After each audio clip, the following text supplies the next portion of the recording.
Hey everyone, and welcome to Everyday Woodworking, a podcast for smart discussions about the craft, business, and love of woodworking, both as a hobby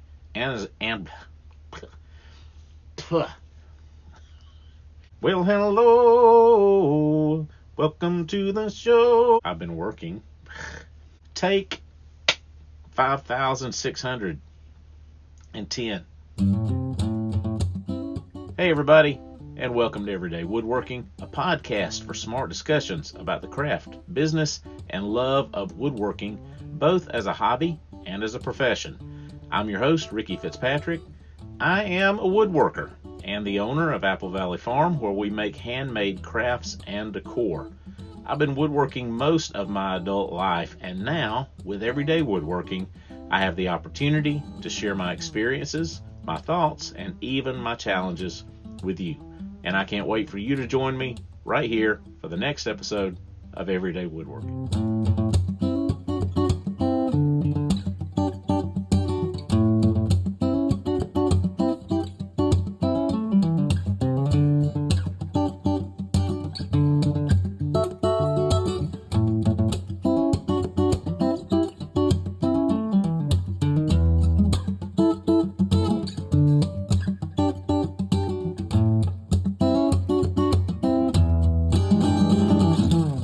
Hey everyone, welcome back to the Everyday Woodworking podcast.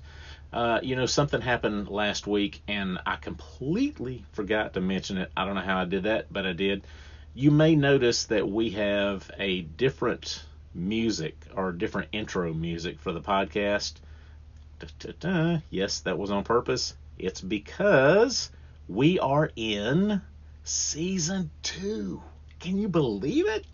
We're in season 2 already. I'm pretty stoked.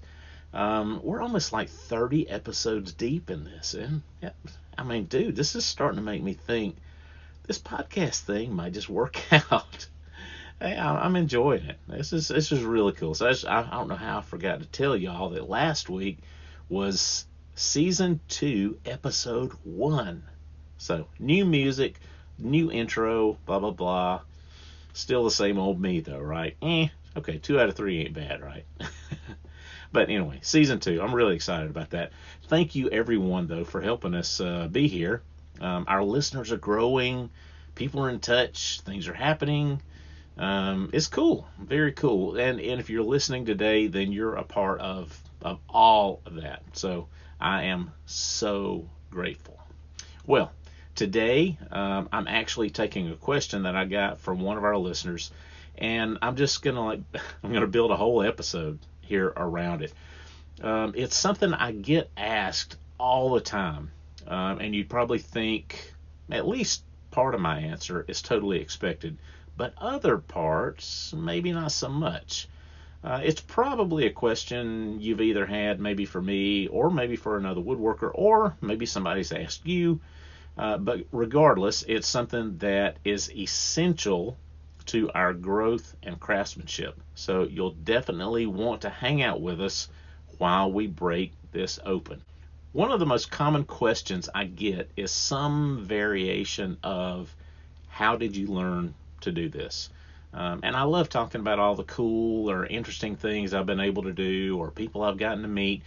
But today I specifically want to talk about where I learn woodworking skills. And that may be new skills or my history of learning basic skills.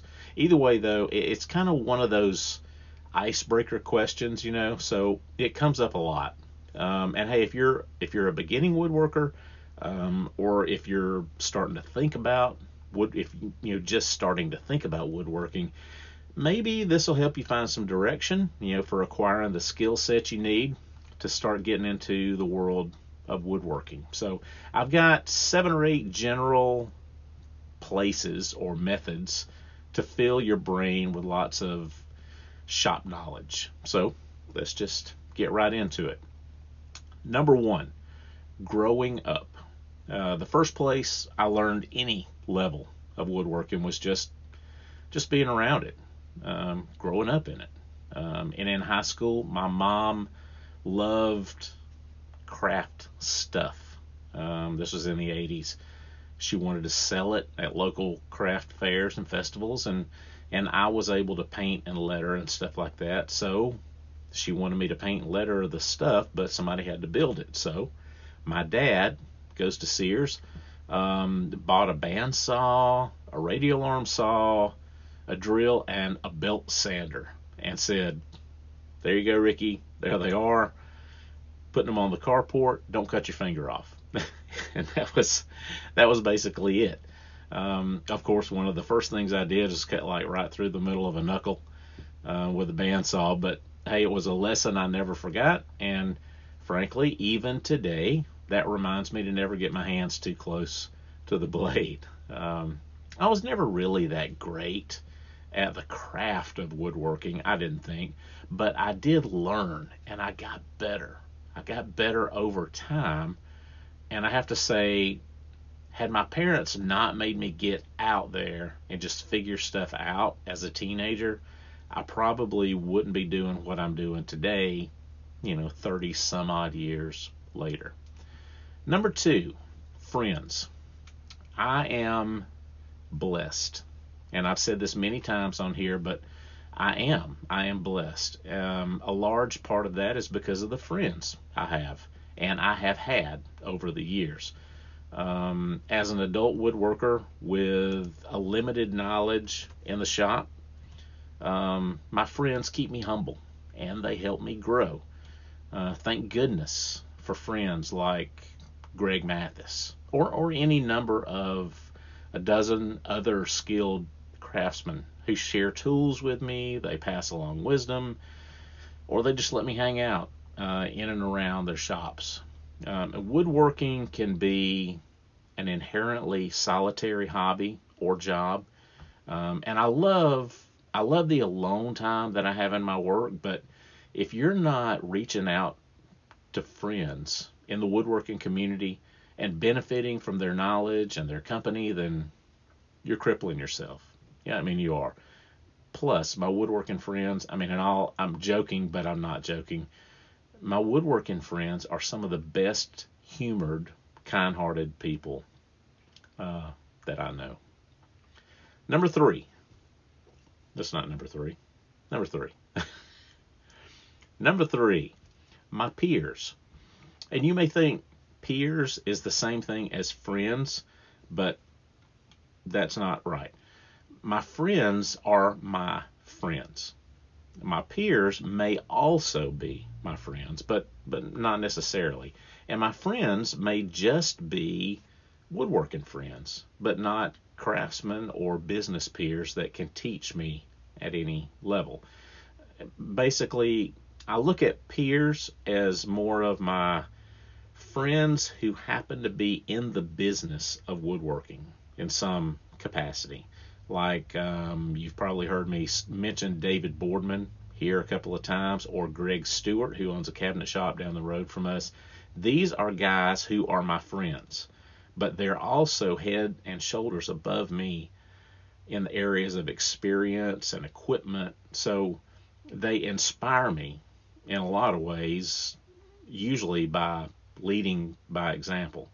I love like stopping in down at Greg's cabinet shop and just watching. And I love just watching the guys do their thing. They create, they're assembling, they're painting, and it's just a great environment for showing me how I can evolve in different areas.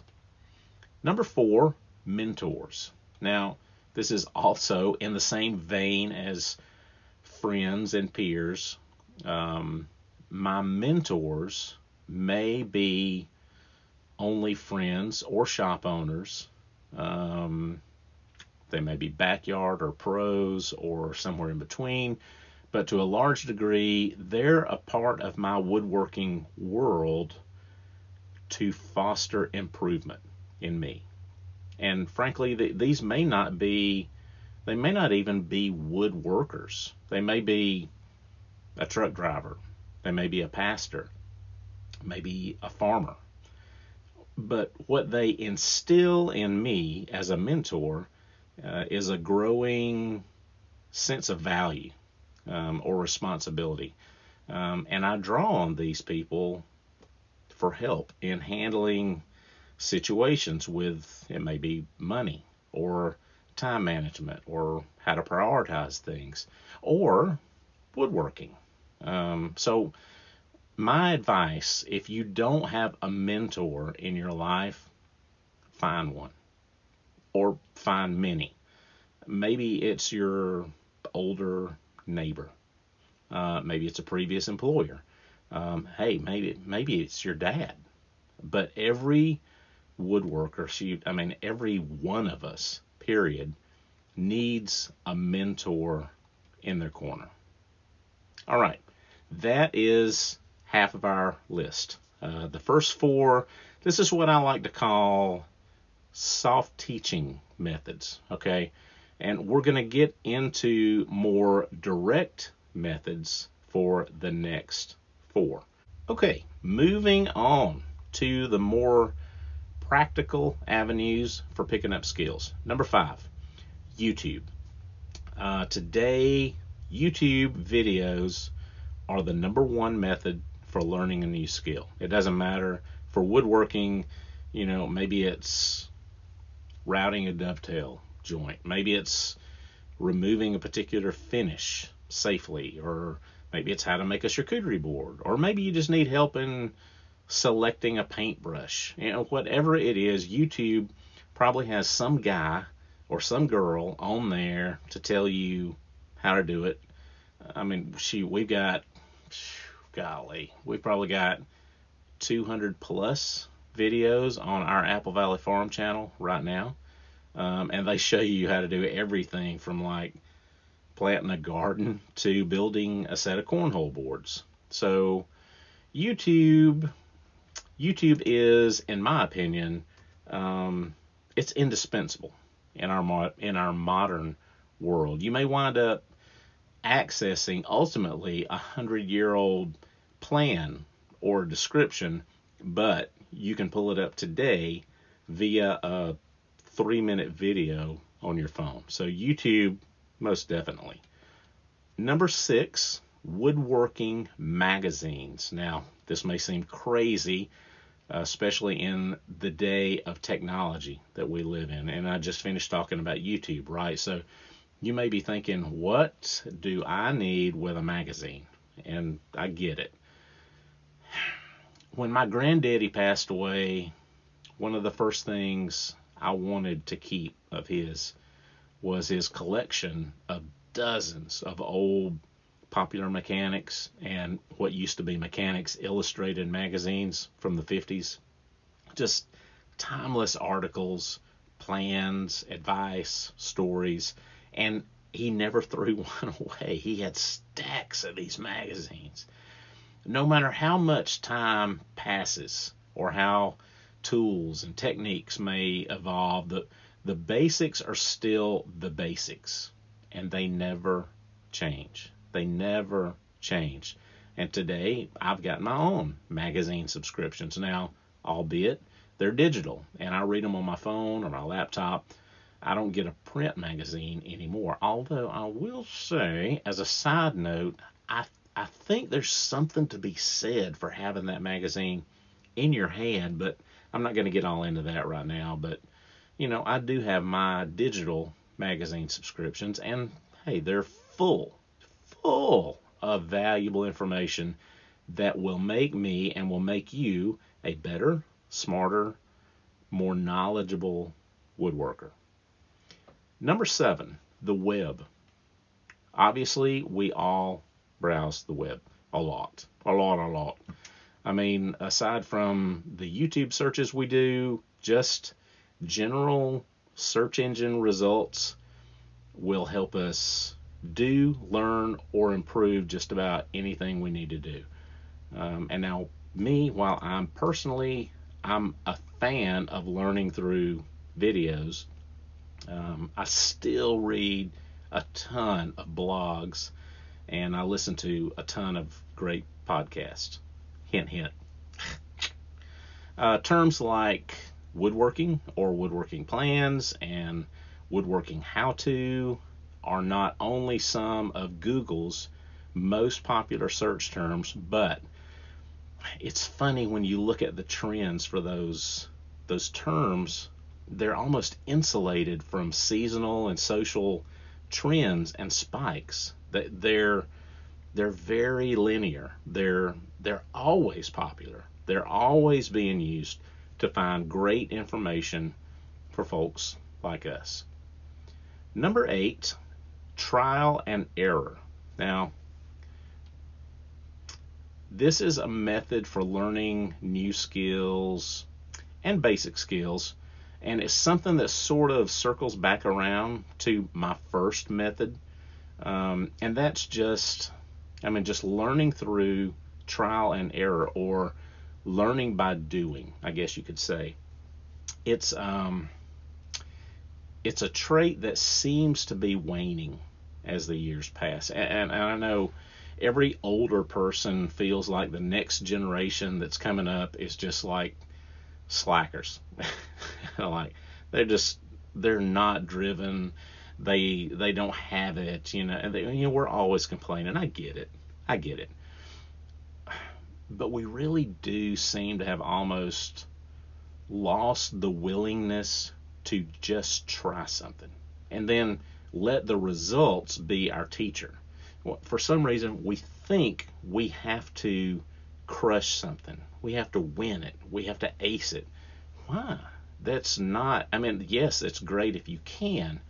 That's not the point when you're learning something. The point is to gain experience, and you gain experience many times by making mistakes, and that shows you what not to do.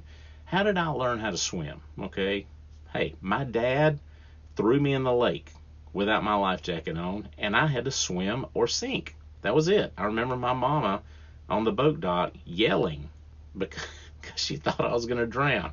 Guess what? I didn't drown. I figured it out. It's amazing what we can do when we have to. And it's amazing what we can learn when we put our brain in sort of a discovery mode, You've got to lose the idea that a failure is failure. A failure is just a lesson in how not to do something. Then you draw on experiences, you draw on logic, you draw on common sense, which is another thing that seems to be in short supply, and then you try something else. And then if that fails, you back up, you readjust, you try again, right? If you're not making use of trial and error, then your learning process, in my opinion, is going to be painfully slow and one-dimensional. So learn to break a few eggs, and you just might discover you can make a pretty good omelet, right? So that's my list of how I've personally learned what little bit of woodworking knowledge I have, and how you can start or expand your own skill set. These are things that I've done, that I do, and that I'll continue to do. And if you got other methods that you want to add, definitely let me know. Or if you've got questions for me or other comments about what we talked about today, definitely send those things to me. One of the best places to share your thoughts or your questions is on the new Facebook group. Just search for Everyday Woodworking on the Facebook app, and then join us there. And I'll leave a link to the group in our show notes too, so it'll be easy to find. A last couple of things before we go. Wherever you enjoyed this, take a second, if you would, leave us a great review. Spread the word to your friends about us. And of course, we'd love it if you subscribe to us and became a regular listener. Also, we try to post a video of each podcast episode on our Apple Valley Farm, that's our woodworking business, YouTube channel. So if YouTube is your thing, look us up. All the Everyday Woodworking will be in its own playlist. Look us up on there, and definitely like, comment on this, and please subscribe to our channel there as well. Finally, your support helps make it possible for Everyday Woodworking to continue to be on the air. So we'd love it if you blessed us with your financial support through our friends at Patreon. Monthly support starts at just $5 a month, and you will not be sorry. I promise. Thank you in advance for your help there. You can go to Patreon, that's patreon.com/everydaywoodworking. And guys, that's it for now. Thank you again so much for being here. I hope you enjoyed this. Hope you have a great day, and I will look forward to seeing you next time right here on Everyday Woodworking.